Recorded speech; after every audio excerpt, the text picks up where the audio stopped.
Bismillahirrahmanirrahim. Assalamualaikum warahmatullahi wabarakatuh. Terima kasih Pak Ketua. Hari ini kita berjumpa bersama yang sangat rindu. Salam presisi. Kerinduan ini cukup dalam. 5 menit ya, Bib ya. Berapapun nggak apa-apa. Intinya kita rindu Pak. Kalau bahasa kampung saya itu di Kalsel kaganangan dengan institusi Polri yang kita cintai. Saya coba sentuh Kapolda saya ada di sini. Mana Pak Yuda? Mantap ya. Terima kasih. Saya sampaikan apresiasi ya karena materi ini begitu lengkap, begitu sempurna ya. Dan catatan-catatan juga begitu dalam. Arti kita atensi benar kepada institusi yang kita hargai dan kita hormati. Selanjutnya ada beberapa hal yang masuk yang ingin saya sampaikan. Saya ingin menyampaikan Polda saya dulu Pak sebagai laporan ke Bapak ya. Pertama, apresiasi kinerja jajaran Polri dalam penanganan perkara di 2025. Kemarin yang data saya terima Pak ya, capaian penegakan hukum 248076 kasus dengan crime clearance ya, plus 76,22%, arti tingkat penyelesaian perkara itu cukup bagus. Secara khusus saya juga apresiasi kepada Polri ya, khususnya saya ingin sampaikan Pak di Kalimantan Selatan. Sepanjang tahun 2025 Polda Kalsel mencatat 5.538 kejadian gangguan Kamtipnas dan turun 2,76% dibanding tahun 2024, 6.951 kejadian. Kalau saya lihat semuanya menunjukkan tren menurun. Saya pikir kita applause ya buat Kapolda Kalsel ini. Ya. Kejahatan konvensional turun 6,71%, kejahatan transnasional turun 7,57% dan kejahatan terhadap kekayaan negara turun 4,76%. Hal ini mencerminkan keberhasilan Polda Kalsel Pak dalam menjaga kondisivitas wilayah penegakan hukum yang lebih efektif ya.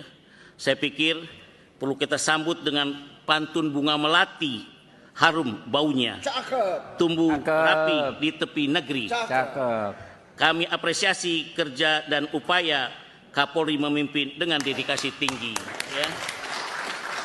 Nah, pada kesempatan yang baik ini izin juga saya mencermati beberapa hal. Pertama adalah soal judi online Pak. Saya masuk yang ke penyakit masyarakat aja Pak. Kalau dari PPATK transaksi judi online ini di tahun kemarin memang turun Pak. Ya. Saya udah banyak dialog dulu dengan Kabarreskrim zamannya Pak Widada ya. Kita turun langsung ke MA, kejaksaan, kita kerjasama. Nah, dalam catatan PPATK sepanjang tahun 2005 transaksi judi online mencapai 155 triliun. Mengalami penurunan signifikan sekitar 50% dibanding 2024. Yaitu 359 triliun. Semoga nanti Pak Sahar bisa dilanjutkan lebih kencang lagi Pak. Jadi penyakit benar-benar di judi online ini. Namun demikian dampak judi ini sangat luas. Pada kuartal pertama 2024 kita mencatat lebih 1 juta pemain judi online di Indonesia dengan mayoritas plus 7% berasal dari golongan penghasilan rendah. Ternyata yang hobi itu Pak justru yang penghasilan rendah, menghayal dia ingin dapat. Saya minta Polri memiliki atensi khusus untuk persoalan ini Pak. Karena dampaknya luas, dampak judi ini juga ke persoalan Kamtipnas ya. Ini juga tugas Dokter Bang Fadil ya. Jadi sangat berat ini. Hingga pada persoalan keluarga banyak perceraian yang disebabkan judi online. Sampai iklan di TV cerita perceraian itu ributan keluarga karena judi online. Tolong disampaikan paparan Pak ya. Nanti bagaimana strategi Polri ini Pak untuk menumpas judi online ini.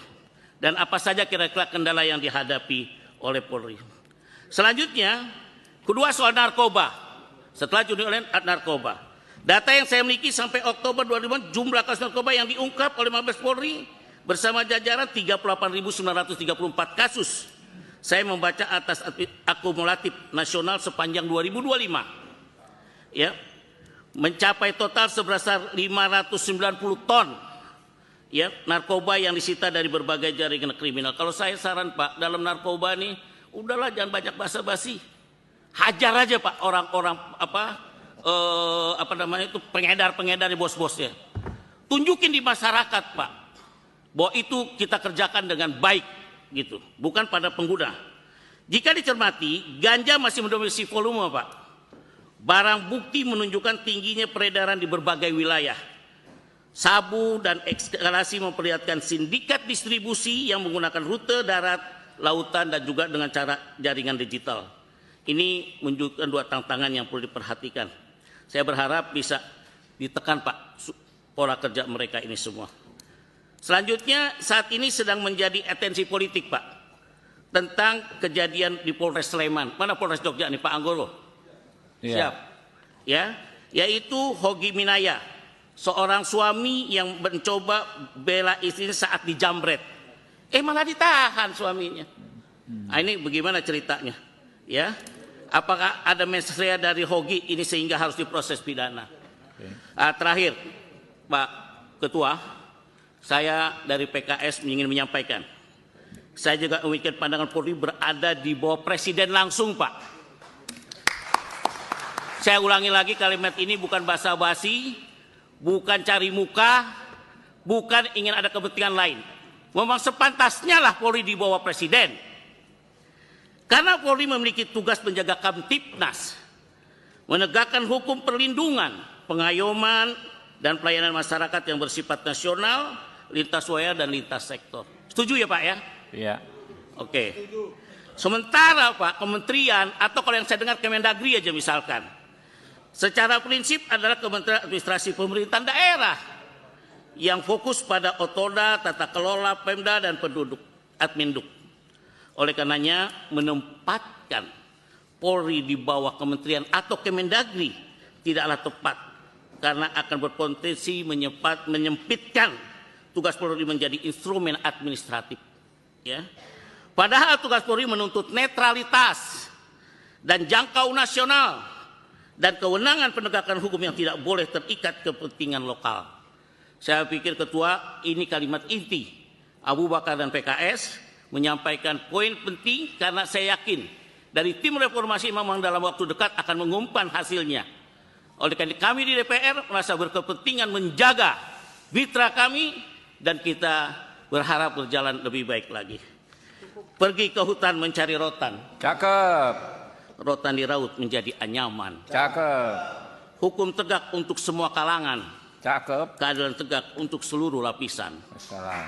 Saya rasa ini yang saya sampaikan Pak Ketua. Semoga nanti dimasukkan dalam keputusan Pak Ketua. Ya. Bahwa jajaran institusi Polri tetap di bawah Presiden. Terima kasih. Oke. Assalamualaikum warahmatullahi wabarakatuh.